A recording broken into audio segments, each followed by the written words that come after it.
नाजरीन, ये उन दिनों की बात है जब बरे-सगीर पाक व हिंद पर मलका बरतानिया की हुकूमत थी। 1928 में भारतीय गुजरात के शहर बंटवा में मेमन खानदान में एक बच्चे ने आंख खोली। भूख और गुर्बत उसे विरसे में मिली थी। एक तरफ शहर की मसरूफ जिंदगी थी तो दूसरी तरफ कच्ची आबादी के तंग और तारीक मकान में रहने वाले एक 11 साला लड़के पर जिंदगी तंग से तंग होती जा रही थी। बचपन ही में बाप का साया सर से उठ गया था। बाप के मरने के बाद खानदान की कफालत का बोझ उसके नाजुक कंधों पर आन पड़ा था। घर में सिर्फ एक बूढ़ी माँ थी, ना कोई दूसरा बहन भाई था और ना कोई ऐसा रिश्तेदार जो कि उसकी परवरिश का जिम्मा ले सके। तीसरी जमात में ही स्कूल को खैराबाद कह दिया। अब कमाने के साथ साथ एक और जिम्मेदारी उसकी मुंतजर थी। अभी 11 साल का हुआ तो माँ माजूर हो गई।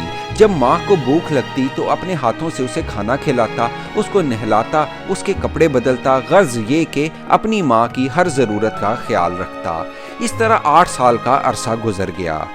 जब पाकिस्तान बना तो उसका खानदान कराची में आकर आबाद हो गया। अपने मुल्क की आज़ाद फिजा में पहुंचकर वो एक और सदमे से दोचार हुआ। जब उसकी उम्र 19 साल हुई तो उसकी माँ भी दुनिया से चल बसी।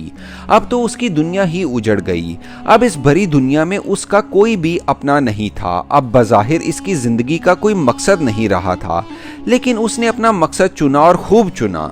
इस 3 जमात पास बेहुनर और बेआसरा 19 साला लड़के ने एक फैसला किया। उसने अपने खुदा को हाजिर नाजिर जानकर अपने आप से ये अहद किया कि वो अपनी सारी जिंदगी इंसानियत की खिदमत के लिए वक्फ करता है।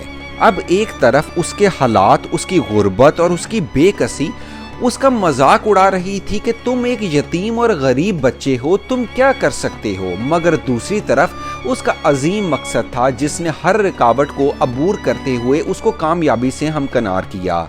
अपने मकसद के हसूल की तरफ पहला कदम उसने यूं उठाया कि उसने एक रेडी लगाई और उस पर कपड़ा परचून में बेचना शुरू किया और पैसे जमा करने शुरू किए।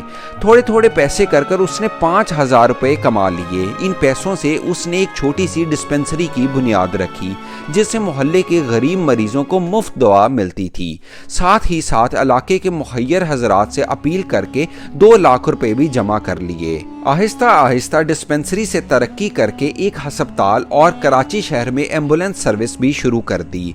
उसने एक यतीम खाना खोल लिया जिसमें कराची के बेआसरा और यतीम बच्चों की परवरिश की जाती थी। इसके बाद देखते ही देखते वो मुल्क की सबसे बड़ी एम्बुलेंस सर्विस बन गई।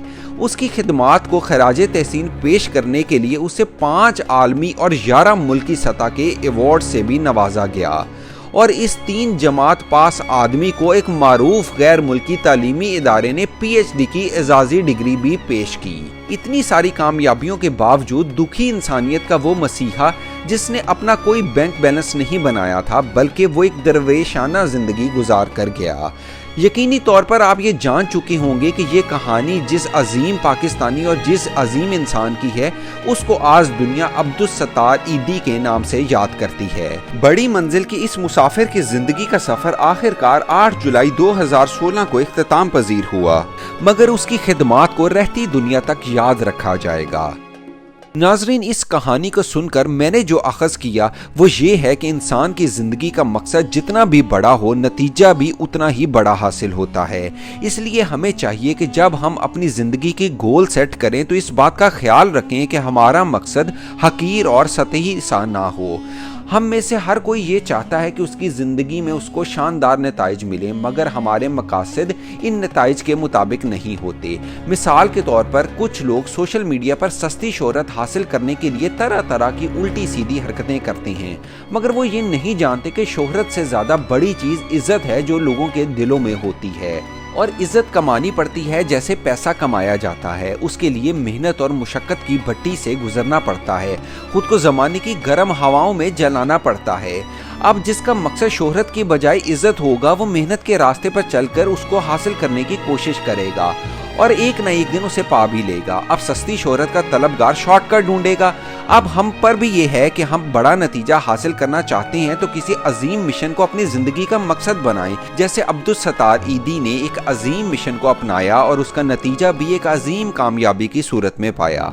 इसलिए हमारे नौजवानों को ये चाहिए कि वो अपने आप को बड़ी मंजिल का मुसाफिर बनने के लिए तैयार करें। जी नाज़रीन, आज की इस मालूमाती और मुफीद वीडियो को यहाँ पर ख़त्म करते हैं। वीडियो पसंद आई हो तो अपनी फैमिली और फ्रेंड्स के साथ ज़रूर शेयर कीजिएगा और चैनल को ज़रूर सब्सक्राइब कर लें। शुक्रिया।